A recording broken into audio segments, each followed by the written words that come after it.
जेबीकेसेस का रांची लोकसभा से कौन होंगे कैंडिडेट, साथ ही में रांची लोकसभा क्षेत्र में जेबीकेसेस का किस तरह से बन रहा है तैयारी, साथ ही रांची लोकसभा क्षेत्र में किनका किनका है दावेदारी जेबीकेसेस की तरफ से। चलिए सीधे तौर पर हम जानने का प्रयास करते हैं। तमाम चीज़ों को हम बारीकी से रखने का प्रयास करेंगे और जानने का प्रयास करेंगे कि क्या है ऑफिशियल अनाउंसमेंट, क्या ऑफिशियल अनाउंसमेंट आ गया है, क्या जेबीकेसेस के केंद्रीय अध्यक्ष टाइगर जयराम महतो ने कर दिया ऐलान कि कौन होंगे रांची लोकसभा के उम्मीदवार। झारखंड के चुनाव मुद्दे को अगर बात करें तो आम चुनाव की बात करें तो ज़्यादा दिन बचा नहीं है। जी हाँ, तमाम लोग ये सोच रहे हैं कि लोकसभा में जेबीकेसेस की तरफ से रांची में कौन करेंगे दावेदारी। ये सवाल सबके दिमाग में आ रहा है क्योंकि ये एक कन्फ्यूज़न का जड़ हमेशा ही रहा है, क्योंकि क्लियर किया नहीं गया है। हम एक चीज़ का डाटा शेयर करेंगे कि जेबीकेसेस तमाम जगह पे दावे कर रही है कि हम लोकसभा चुनाव लड़ेंगे, लेकिन लड़ने से पहले उसके पीछे का अगर बायोडाटा को हम देखने की कोशिश करते हैं कि पिछले इलेक्शन में, उससे पिछले इलेक्शन में किनका सरकार यहाँ पे रहा है और लोगों का जो मानसा है किस ओर था उस टाइम पे और अब की बार किस ओर है, हम सीधे तौर पर बात करेंगे सीधे रांची लोकसभा क्षेत्र की ओर से। रांची लोकसभा क्षेत्र झारखंड का राजधानी रांची एक ऐसा क्षेत्र है जहाँ पे हमेशा ही सभी पॉलिटिकल पार्टियों का वहाँ पे जमावड़ा होता है, रहने सहने सब कुछ यहीं पे रहते हैं। तो कहीं ना कहीं रांची को सब कोई टारगेट करते हैं कि हमें भी इस सीट को निकालना है।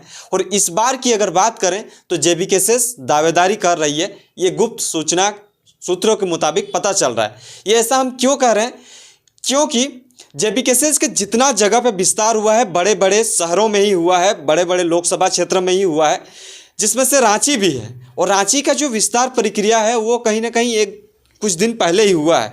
तो हम आपको बता दें एक चीज़ डाटा शेयर करने से पहले, रांची लोकसभा क्षेत्र में सिल्ली, खिजड़ी और रांची, हटिया, कांके और इचागढ़ आता है। इसमें से जेबीकेसेस का जो लहर है कहीं ना कहीं 80% देखने को मिल रहा है। हालांकि उस टाइम क्या होगा ये तो उस टाइम देखने का बात है, लेकिन अभी के टाइम में जिस तरह से लोग एकजुटता और सभाओं में लोग जुट रहे हैं तो इससे पता चल रहा है कि जेबीकेसेस प्रति लोगों का रुझान है। बाकी हम इलेक्शन की बात करते हैं, इलेक्शन आएगा तो ये भीड़ भी काम नहीं आएगी, उस टाइम पे वोट काम आएगा कि किस तरह का लोग उनको वोटिंग करेंगे और वोटिंग करने के बाद लोगों को प्यार देंगे।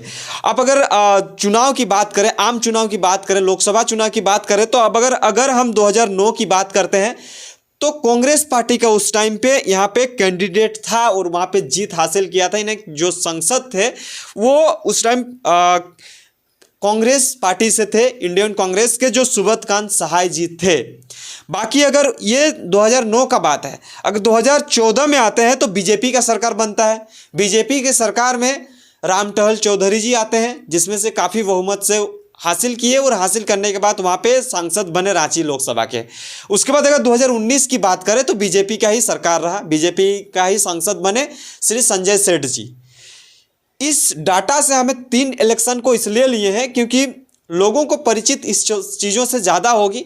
अगर दो बार की इलेक्शन की बात करें तो इसमें बीजेपी परचम लहरा चुकी है।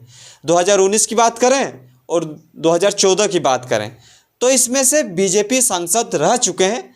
और अभी जो है, अभी जेबीकेसेस जिस तरह से, हम ये नहीं कह रहे हैं कि जेबीकेसेस यहाँ पे कैंडिडेट खड़ा करेगा ही, लेकिन ये अनुमानित हम लगा सकते हैं कि जिन जिन जगह पे केंद्र टीम के माध्यम से जो कमेटी का विस्तार हुआ है उन जगह पे तो कैंडिडेट उतारने का चांसेस है। और कहीं ना कहीं यहाँ पे इसलिए हम इतना ज़्यादा अनुमानित लगा रहे हैं क्योंकि रांची ही एक ऐसा जगह है जहाँ पे एक ऐतिहासिक भीड़ देखने को मिला था। जो टाटीसिलवे के ईएफ ग्राउंड में जो भीड़ हुआ था, टाइगर जयराम महतो का जो सभा हुआ था, उस टाइम सबका निगाह यहीं पे था कि ईएफ ग्राउंड में इतना ज़्यादा भीड़ जुट कैसे गया। वो भीड़ जो था ऐतिहासिक था, चारों तरफ से जो भीड़ की गणना है वो हम नहीं कर सकते हैं। हालांकि आप लगाइए, पता करिए उस टाइम का भीड़ किस तरह का था, मैक्सिमम मिनिमम आप उसको देखने की कोशिश करिए कितना था। लेकिन जो डाटा कहता है कि यहाँ पे रांची लोकसभा में बीजेपी का गढ़ है, क्योंकि विगत 2 इलेक्शन को हम देखें तो वहाँ पे बीजेपी का सांसद रह चुका है। और अब की बार यहाँ पे सभी पार्टियों ने अपना दावेदारी कर रहा है, सभी पार्टियों ने अपनी ओर से तैयारियां में जुट चुकी हैं और उसी प्रकार जेबीकेएसएस अंदर खाने से ही तैयारियां कर रही हैं। और यहाँ का कैंडिडेट की अगर बात करें तो कौन हो सकता है, ये कमेंट्स आप करिएगा। हमें किनको देखना चाहते हैं रांची लोकसभा सीट में उम्मीदवार के तौर पर, ये आप डिसाइड करिए। जिस तरह से फोटोज़ वीडियोज़ सोशल मीडिया में हमें देखने को मिलते हैं, छात्र नेता देवेंद्र नाथ महतो को हमेशा ही इस सीटों रांची लोकसभा क्षेत्र में रखने की बात कहते हैं, ये कोई ऑफिशियल पुष्टि नहीं हुई है। ये चीज़ें जो है ये लोगों के प्रति निकल के आया है। हालांकि आप डिसाइड करिएगा कि किन्हें देखना है, किन्हें लड़ाना है, किन्हें जिताना है, किन्हों क्या करना है, ये आप डिसाइड करिएगा। जो जिस तरह से लोगों का जो जुनून और जज्बा जो देखने को मिल रहा है वो जेबीकेएसएस के प्रति दिख रहा है।